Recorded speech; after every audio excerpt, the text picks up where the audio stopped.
Et si je te disais que tu pouvais perdre du poids sans te priver, sans te frustrer, sans reprendre du poids derrière et surtout sans passer ta vie à te contrôler? Ce serait intéressant, n'est-ce pas? Eh bien, ça tombe bien, puisque c'est justement le sujet du jour. Bienvenue dans les ondes d'origami.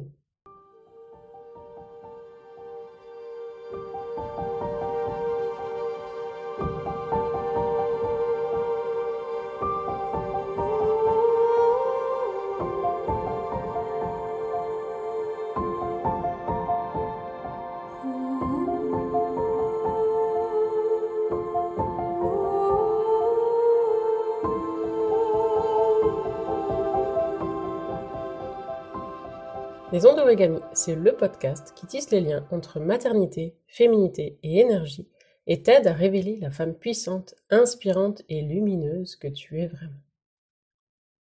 Trop souvent, on culpabilise de manger un carré de chocolat, on s'enferme dans des régimes, dans des diktats, mais à force de vouloir bien faire, on s'éloigne finalement de notre corps, de nos ressentis, de nos envies, de notre énergie. Et je me dis, est-ce que pour redevenir la femme qui est rayonnante et magnétique, il faudrait pas tout d'abord commencer par se réconcilier avec son assiette?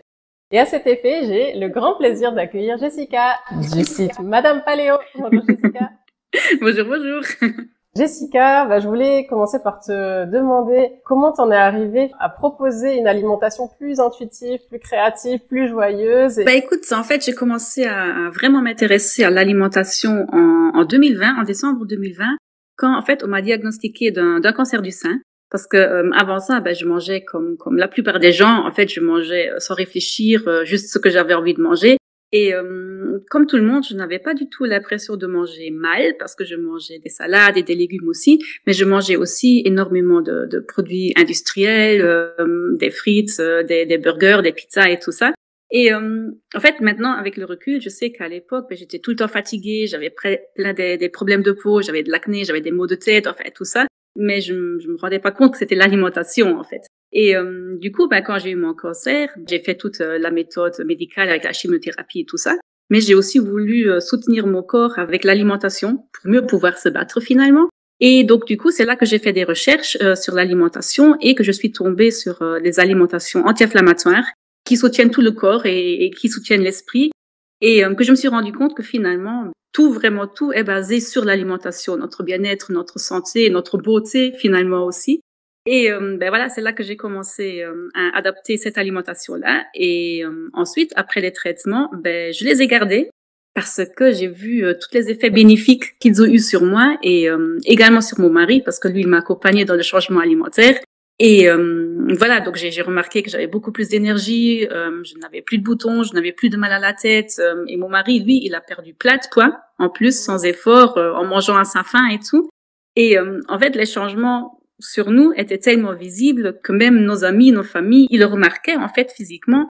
Et en fait, je me souviens, on nous demandait tout le temps si on était partis en vacances parce qu'on avait l'air bronzé. Sauf qu'en fait, on n'était pas du tout partis en vacances et on n'était pas du tout bronzé. C'est juste qu'on avait meilleure mine, en fait, tout simplement.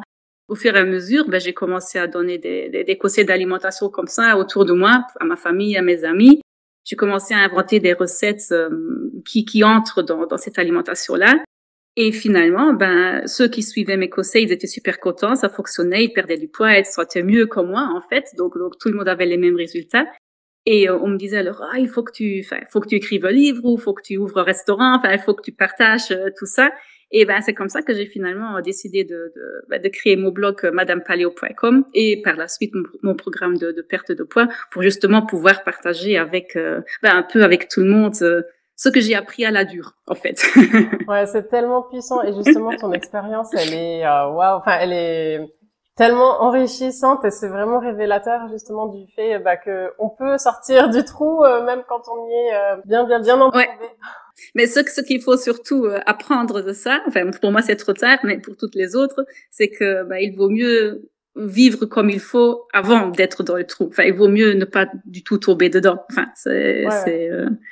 Mais bon, c'est difficile quand tout va bien. On n'a jamais l'impression qu'il faut changer quelque chose. Donc, ouais, c'est sûr.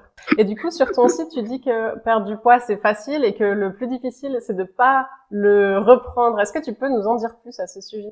Oui, parce que, en fait, en réalité, perdre du poids, c'est super facile. Je veux dire, tout le monde peut perdre plusieurs kilos en très peu de temps. Et ça, peu importe l'alimentation qu'on suit. Parce que finalement, il suffit de manger moins. Et pendant un moment, eh bien, les kilos, ils vont descendre. Mais à partir d'un moment, ça ne fonctionne plus. Parce que d'abord, le poids, il va stagner. Et puis après, donc on ne perd plus rien. Et puis après, dès qu'on recommence à manger comme avant, ce qui est inévitable parce qu'on ne peut pas vivre en se privant tout le temps, eh bien à ce moment-là, les kilos reviennent directement et souvent avec un petit surplus. C'est ce qu'on a fait le fameux effet yo-yo en fait. Et pour ça, il faut d'abord comprendre que perdre du poids, ce n'est pas la même chose que perdre de la graisse. En fait, c'est deux choses complètement différentes. Et pour ça, il faut savoir un tout petit peu comment est-ce qu'il fonctionne le corps.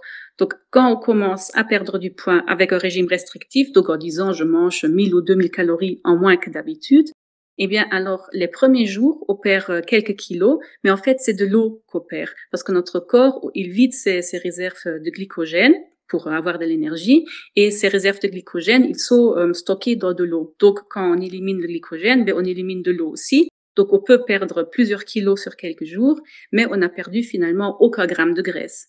Et après ça, le corps, il va d'abord aller chercher son énergie dans les muscles et pas dans la graisse, parce que il a remarqué entre-temps qu'il est en manque de glucides, donc il est en manque d'énergie.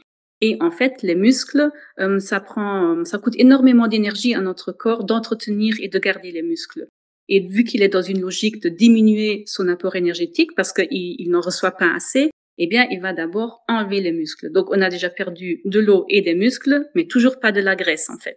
Et c'est seulement après ça que le corps va commencer à puiser dans la graisse.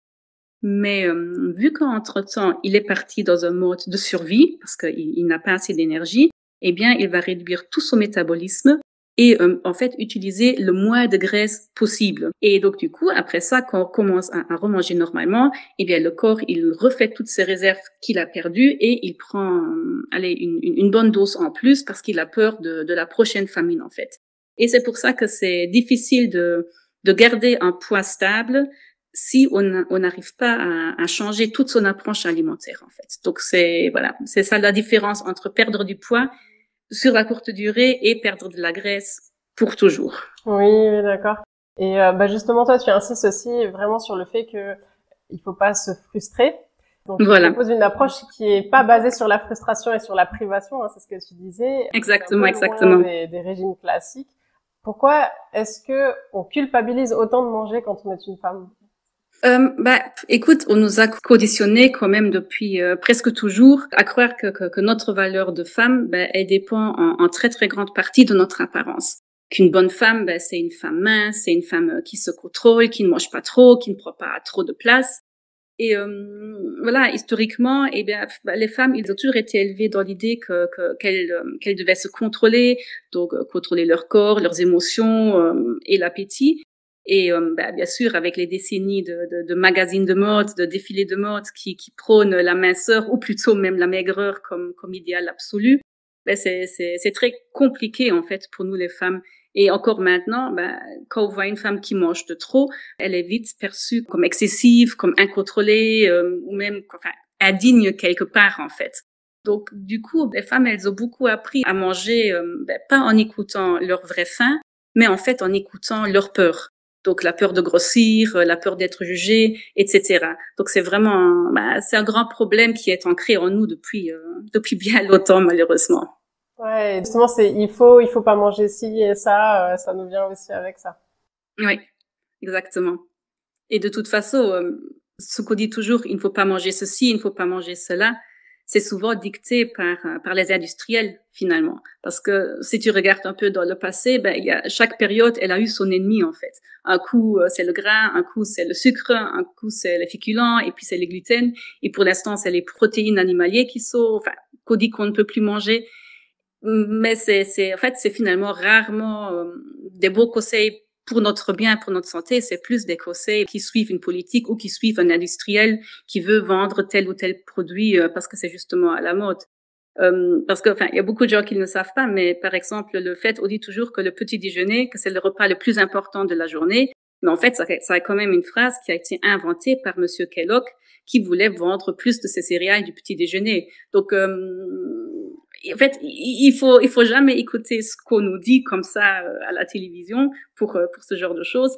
En fait, finalement, pour savoir si un aliment il est bon pour nous ou pas, on peut se poser 3 questions tout simples. Déjà, vous pouvez vous poser comme question, est-ce que nos grands-parents avaient accès à ce produit? Est-ce qu'on peut le trouver tel quel dans la nature? Enfin, tel quel, je veux dire, plus ou moins un steak, ça ne pousse pas sur un arbre, mais voilà, de manière non transformée. Et la troisième question, c'est, est-ce qu'il est vendu sans emballage coloré? Et si on peut répondre oui à ces 3 questions, alors c'est que c'est un aliment qu'on peut manger. Et donc, on n'a pas besoin de la publicité ou qui que ce soit pour nous dire ce qui est bien ou ce qui n'est pas bien, en fait. Ouais, t'as raison. Et puis même, tu parlais justement du petit déjeuner, le repas le plus important de la journée. Aujourd'hui, on a aussi les produits laitiers sont nos amis pour la vie. Et en fait, on se rend compte que ça exactement l'ostéoporose. Enfin, il y a des tas de choses et ça dérègle notre cycle hormonal. Enfin, c'est complètement, oui. Mais on n'en parle pas assez. Oui. Non, c'est, en fait, il faut, de manière générale, quand on voit qu'on fait de la publicité pour un produit, c'est qu'il ne faut pas le manger. De manière générale. Parce que les beaux produits simples, naturels, on n'en fait jamais de la publicité. Parce qu'on n'en a pas besoin. Donc voilà.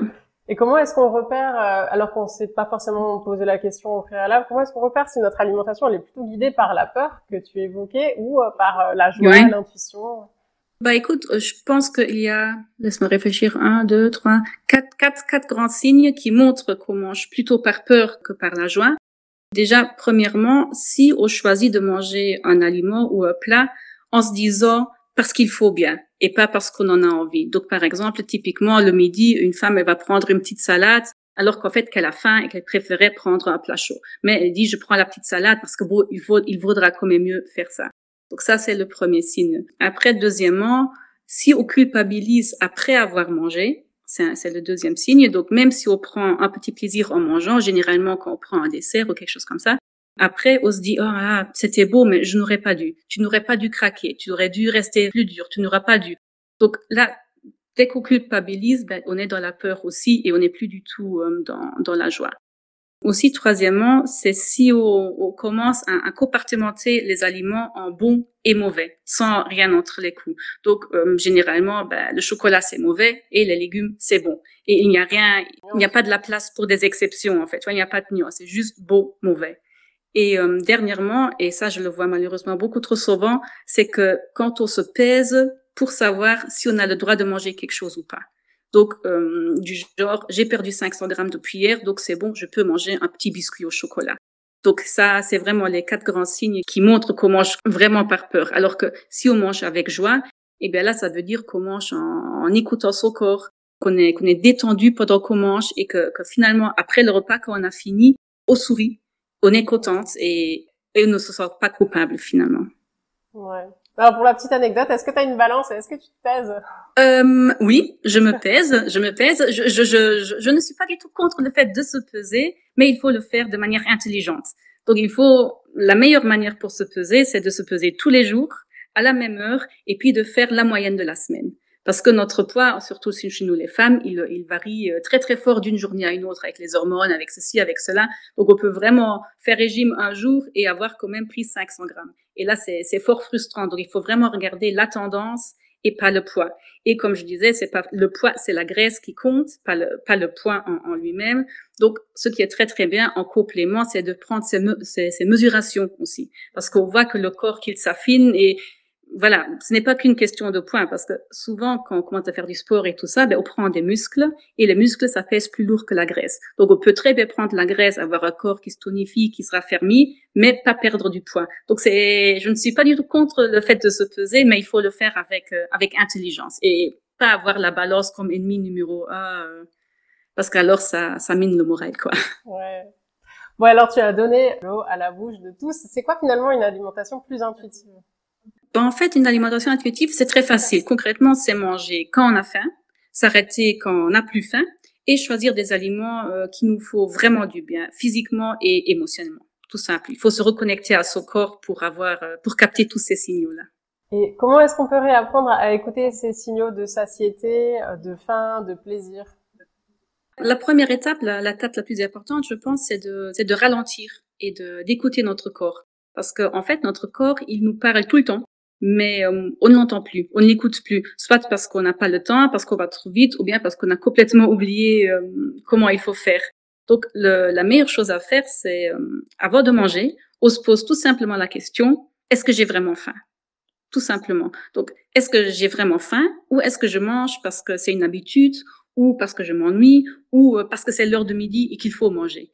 Donc, il faut vraiment réapprendre à ressentir la vraie faim, donc celle qui vient du ventre et pas celle qui vient de la tête. Donc ça, c'est pour reconnaître la faim. Et puis ensuite, pendant qu'on mange, pendant le repas, il faut bien prendre le temps de mastiquer, de savourer. Le mieux, c'est de poser sa fourchette entre les différentes bouchées, pas regarder la télé, pas manger devant l'ordinateur, pour justement pouvoir observer ce qui se passe dans le corps et pour détecter à quel moment on n'a plus faim, à quel moment la faim s'arrête et qu'on continue juste à manger parce que il reste quelque chose dans l'assiette. Et là, le plaisir, il va revenir de toute seule en fait, parce que si on apprend à écouter son corps, eh bien alors on arrive à nouveau à savoir de quel aliment on a besoin. Et pas seulement physiquement, mais aussi émotionnellement. Et là, eh bien, la joie, elle va revenir et ça nous fait plaisir de manger à nouveau. Ouais, c'est un peu de la méditation de pleine conscience, mais version Augustin. Exactement. Exactement. Il faut manger en pleine conscience. C'est exactement ça.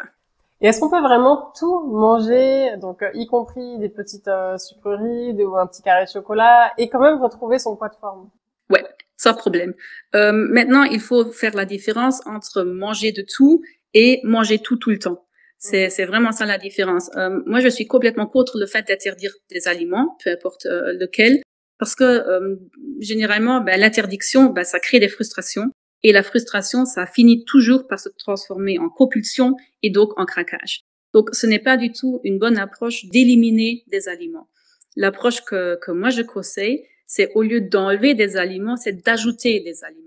Donc, d'ajouter à l'alimentation d'abord des aliments qui sont denses en nutriments, qui sont vraiment bons pour la santé et très rassasiants.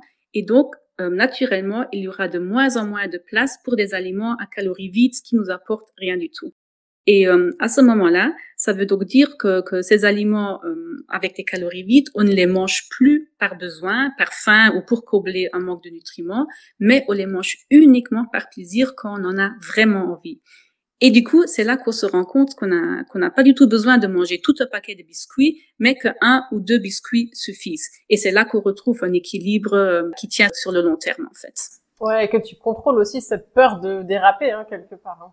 Oui, voilà, exactement. Parce que déraper, tout le monde va de toute façon faire des écarts. Je veux dire, on ne peut pas se contrôler du matin jusqu'au soir. Ce n'est pas une vie intéressante. Il faut surtout garder le plaisir, en fait. Donc, ça rejoint un peu ce que je disais avant. Si on mange des aliments par pur plaisir, sans qu'ils doivent combler un manque nutritionnel, eh bien, alors ils retrouvent très, très vite leur place, en fait. Et pour ça, ce qui est important, en fait, quand on les mange, donc quand je mange un biscuit, il est important déjà, premièrement, que je le mange, comme on disait, en pleine conscience. Donc, que je me dis, je le mange parce que j'ai envie. Donc, je ne le mange pas en regardant la télé, je le mange parce que j'ai envie. Donc, je m'assois et je le mange et je ne fais que ça et je suis contente. Et deuxièmement, c'est surtout qu'il faut le manger sans culpabiliser par la suite. Donc, on s'autorise à le manger, on le mange parce qu'on en a envie, donc on le savoure et puis après, c'est bon, on passe à autre chose. On ne commence pas à ruminer pendant encore une demi-heure. Ah non, j'aurais pas dû, nanana. Il faut vraiment enlever la culpabilité de toute façon. Sinon, on retrouve dans la frustration et dans la compulsion après. Et quel lien est-ce que toi, tu observes justement entre nos rythmes de vie actuels et puis l'alimentation qui est plutôt émotionnelle, donc qui vient combler des manques ou bien qui vient nous rassurer, etc. Écoute, c'est clair que à notre époque, notre rythme de vie, il joue énormément sur l'alimentation émotionnelle parce que à notre époque, tout va tellement vite, tout doit aller tellement vite. On est toujours pressé, on est toujours stressé, on est toujours fatigué. Il y a beaucoup plus de problèmes de solitude qu'avant. On dort mal, on a plein d'obligations, on court partout. Et du coup, il n'y a plus de place pour nos émotions en fait. Donc, on essaie de les faire taire, on essaie de les ignorer parce qu'on n'a tout simplement pas le temps. On n'a pas le temps de se sentir seul, on n'a pas le temps d'être en colère, on n'a pas le temps, on a le temps de rien. Mais ce qu'il y a, c'est que même si on essaie de ne pas y penser, c'est pas pour ça que les émotions ne sont pas là. Ils sont quand même là, ils ne partent pas. Et donc, du coup, inconsciemment, eh bien, on finit par les apaiser comme on peut, et c'est très souvent avec la nourriture. Et c'est là que manger, ça devient un moyen de gérer le stress, la fatigue, la solitude, l'ennui et tout ça. Et ben, c'est une stratégie qu'au début qui peut marcher, mais sur du long terme, bien sûr, c'est une catastrophe absolue à éviter, à vraiment éviter, quoi. Et justement, qu'est-ce qu'on peut faire pour éviter de manger pour se consoler, pour s'anesthésier, se couper un peu de cette réalité parfois? Quand je disais qu'il fallait se poser la question, est-ce que j'ai vraiment faim? Là, c'est un peu pareil. On se pose avant de manger, peu importe ce que c'est, si c'est hors dehors des 3 repas principaux du jour, on se pose la question, pourquoi est-ce que je mange? Est-ce que j'ai faim ou est-ce que c'est une autre raison? Est-ce que je suis ennuyée? Est-ce que je suis stressée? On doit vraiment arriver à mettre un mot sur son émotion et à autoriser l'émotion à monter. Et une fois qu'on sait si on est stressé ou si on est triste ou si on est nerveuse ou fâché ou quoi que ce soit d'autre, eh bien là, il faut se demander comment est-ce que je peux gérer ça autrement que par la nourriture. Donc, par exemple, si je mange parce que je suis triste, eh bien, ça me fera peut-être plus du bien d'écouter une musique un peu disco pour me redonner du peps. Ou si je suis fâchée ou frustrée, bah, ça me fera plus du bien de crier ou de sauter sur place ou d'aller courir que de manger. Donc, il faut trouver en fait des alternatives plus saines que la nourriture pour apaiser les émotions. Et comment transformer finalement ces moments de craquage en moments d'écoute de soi? Quand on prend le temps de voir ce qu'on ressent vraiment et d'y répondre autrement, d'y répondre vraiment avec la réponse dont le corps a besoin. Donc ça veut dire avec amour, avec gratitude, avec amour pour soi en fait finalement avec de l'attention.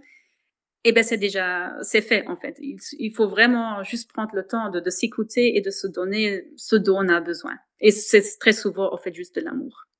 Tu parles beaucoup du jeûne intermittent sur ton site. En quoi est-ce que finalement c'est cohérent avec cette démarche de ne pas se frustrer? Ben en fait, tout simplement que, en fait, si on fait le jeûne intermittent en mangeant de manière, anti-inflammatoire et bonne, c'est-à-dire que on n'a pas les grands pics de glucides, qu'on mange vraiment des aliments naturels, qu'on garde une glycémie stable, etc. Alors, 2 repas par jour peuvent suffire largement à combler nos besoins. Et moi, j'ai fait le jeûne intermittent pendant des années et des années. Et je n'avais même pas faim le matin. Donc, ce n'est pas du tout une frustration parce que quand notre glycémie elle reste stable et quand pendant les 2 repas qu'on mange, on donne à notre corps tous les nutriments dont il a besoin, parce que c'est finalement ça qu'il faut faire. Tant qu'il a tous les nutriments qu'il lui faut, ben, il n'a pas faim. Il ne déclenche pas la faim. Notre corps, il déclenche une faim quand il lui manque des nutriments. Et souvent, nous, on répond de la mauvaise manière. En fait, on mange les mauvais aliments. Mais quand notre corps, il a tout ce qu'il faut, on ne sera jamais frustré parce qu'on a tout, en fait. Donc, c'est pour ça que le jeûne intermittent, après, le jeûne intermittent, il n'est pas pour tout le monde. C'est vraiment une question de feeling personnel aussi. Je connais des femmes qui n'aiment pas du tout et j'en connais qui mangent seulement un seul repas par jour. Donc, c'est vraiment une question, c'est comme avec tout. Il faut essayer et puis se poser vraiment la question intérieurement. Est-ce que moi, ça me convient, ça me rend heureuse ou pas? Et puis avec ça, ben, il faut avancer. Mais si, de manière générale, le jeûne intermittent, il est très intéressant. Ouais, ça permet aussi d'activer l'autophagie, dont tu parles aussi beaucoup. Exactement. Voilà, donc c'est ce qui va brûler finalement les graisses derrière. C'est pas le jeûne en lui-même ni l'autophagie qui va vraiment brûler la graisse. Finalement, ce qui fait brûler la graisse, c'est le déficit calorique. De toute façon, c'est la base de la perte de poids. Il faut manger moins de calories que ce qu'on dépense. Le problème, c'est que souvent, on le fait mal. On coupe juste les calories sans faire attention aux nutriments. Donc, on coupe aussi les nutriments et c'est pour ça qu'après, on craque et il n'y a rien qui fonctionne. Il faut en fait manger mieux et pas moins. C'est vraiment ça ma grande philosophie aussi. Et le jeûne intermittent, il aide parce que, tout simplement, si on réduit de 3 repas à 2, ben, automatiquement, on a moins de calories et donc on entre plus rapidement dans le déficit calorique.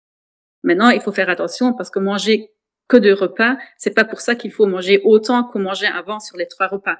Parce que sinon, on n'entre pas en déficit calorique. Et là, on peut faire le jeûne intermittent comme on veut. On ne perdra quand même jamais du poids. Donc, l'un se base sur l'autre, mais ce n'est pas parce qu'on fait le jeûne intermittent qu'on va forcément perdre du poids et perdre de la graisse. Est-ce que tu as des rituels qui sont simples à partager ou des petites pratiques pour remettre du plaisir dans son assiette et pas se frustrer finalement? Écoute, déjà, moi, ce que moi je fais pour avoir envie de manger ce que je mange, c'est déjà, je soigne vraiment la présentation de mon assiette. Après, je ne fais pas comme dans un restaurant, je ne mets pas des petites fleurs et tout ça partout, je ne parle pas de ça, mais rien que déjà de disposer les aliments d'une manière jolie sur l'assiette, d'utiliser une belle vaisselle, de dresser une jolie table, ça aide beaucoup parce que on dit toujours que les yeux mangent avec et c'est vrai en fait. Quand un repas est attractif, on a beaucoup plus envie de manger en fait. Et aussi, il faut ajouter au plat des textures et des goûts différents. Parce que personne n'a envie de manger un bout de poisson qui n'a pas de goût avec du brocoli à la vapeur. Ça n'a pas de goût, ça n'a pas de texture, c'est pas du tout intéressant. Il faut toujours ajouter des épices, des herbes aromatiques, des graines, quelque chose pour donner de la texture, du croquant, etc. Si par exemple, on prend, allez, une assiette, une soupe de tomates, tout simplement. Si tu la mets dans une assiette un peu vieille, un peu cabossée, juste comme ça, c'est pas super alléchant. Mais si tu la mets dans un joli bol, tu mets une jolie cuillère et puis tu mets par-dessus quelques feuilles de basilic, tu mets un peu d'épignons de pain grillé, tu mets, je ne sais pas, encore un peu de poivre noir par-dessus, directement, c'est le même plat, mais il donne directement beaucoup plus envie de le manger, quoi. Donc, si c'est joli et riche, c'est beaucoup plus agréable à manger. Donc, ça, je conseille. Faire des jolies assiettes avec des jolis ingrédients. Ouais, mon conjoint est chef cuisinier, c'est vrai que, c'est 50%. Ouais, voilà. 50% du plat, c'est juste sa présentation, hein, donc ouais. Exactement. Énormément. Et puis, c'est un des 5 sens, hein, finalement. On se reconnecte aussi, finalement, avec son corps, ses émotions, ses ressentis, ses sentis aussi, quoi. Donc, c'est... Exactement. C'est aussi la vue, hein, c'est hyper... oui, et en plus, on voit la présentation d'un aliment avant de le goûter. Donc, on décide déjà, notre cerveau décide déjà, avant d'avoir même goûté, s'il va aimer ou pas le plat, rien qu'à la présentation. Donc, c'est hyper important, quoi. Ouais, et puis même si on remonte à nos origines plus d'hommes dans l'histoire, on peut se dire aussi que c'est la vue qui nous a permis, quelque part, de nous dire, est-ce que cet aliment, finalement, il a l'air bon pour moi ou pas? Exactement, oui, bien sûr. On regarde déjà les couleurs, on regarde la texture, on regarde l'aspect pour décider est-ce que c'est toxique, pas toxique, est-ce que je peux le manger, je ne peux pas le manger. Oui, non, c'est sûr que historiquement, nos yeux sont très importants pour le repas, quoi. Ça, c'est sûr. Et est-ce que tu as des petits conseils pour réussir à sortir de l'effet yo-yo pour quelqu'un qui sait pas vraiment par où commencer? Déjà, qu'il oublie tout ce qu'il a fait jusque maintenant. Comme ça, voilà.